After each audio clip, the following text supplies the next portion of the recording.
Dan Levy joins us now from Los Angeles. Dan, how are you holding up? I feel like I have a roof over my head and I have groceries in my fridge, so I cannot complain through this whole process. It's really sobering to think about, and really scary and disorienting, and it's hard. I feel like this is the first time that any of us have dealt with anything of this magnitude, so I almost feel like our human brains are having this like short circuit where we can't possibly fathom the magnitude of it and the breadth of kind of sadness and tragedy. And I think that's why it comes in waves. I read this really interesting article about how this feeling that we all seem to share, which is this sort of gnawing sense of dread, is actually grief, and that what we're feeling is a kind of grief for others, grief for the planet, grief for ourselves, grief for the fear that we might not be able to have the kind of freedoms that we've had before. And it was really kind of an enlightening read. I've been reading so much. I try to read as many sort of constructive articles and essays as I possibly can, instead of spending all my time on the news, because I feel like that's kind of a downward spiral that will just leave you shaken and alone. I think one thing that seems to be coming out of this, at least from what I can see, is, I've never seen so many people try to help in my entire life. Now, maybe if you were in a place where a disaster happened, there's people that's trying to help here, but like a global initiative of just everybody, like you, me, like my neighbors, everyone's just trying to help. Staying inside is helping. Yeah, I know you've been doing stuff for the food bank, right? Yeah, Food Banks Canada and Feeding America, we've done sort of a joint fundraising initiative to raise money for them that started yesterday.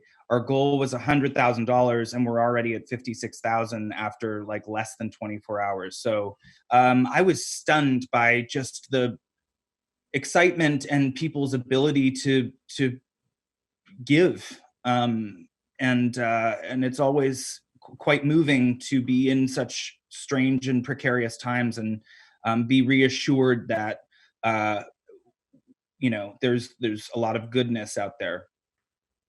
As Schitt's Creek is coming to an end, what's the hardest part personally about saying goodbye to this thing? I don't like change. I am, if I had a warehouse to just keep everything I've ever been given, I would just put it all away. I don't like to let go of things. So this has really been a lesson in letting go, and deciding to end the show when we didn't have to, was a really difficult decision to make too, because we could have kept going for years. Our networks wanted us to keep going. But it really came down to a respect for the storytelling and our characters and our audience, because I don't love when a show that I watch week after week sort of overextends its welcome. It's such a nuanced program. What do you hope people remember from Schitt's Creek? I hope people remember the way that it made them feel. I think part of the success of the show has been that we came out just as politics shifted in a really major way in America, and I think that reverberated into Canada as well. I think since he has been elected, there's been a dark cloud over a lot of people, and to put a show out there about a town where people feel safe to be who they are, where acceptance is key, where bigotry is not part of the equation, where ultimately any conflict is resolved in a thoughtful and meaningful and respectful way. It was hard to write that, because that can really lend itself to a bit of like saccharine storytelling. So the challenge was always, how do we tell kind-hearted, well-intentioned stories in a comedy and still keep the edge?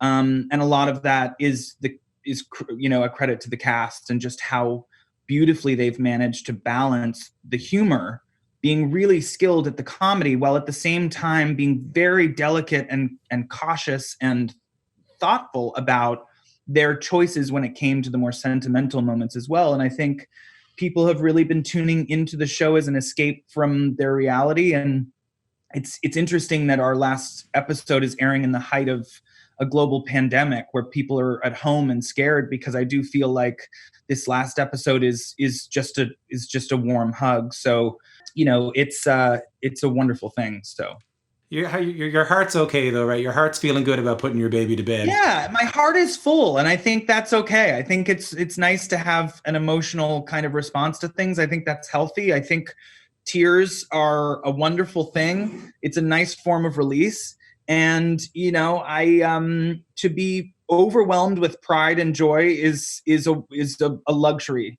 in this time. So I feel very grateful for everything, and I hope people enjoy it and take away as much from it as we sort of put into it. So,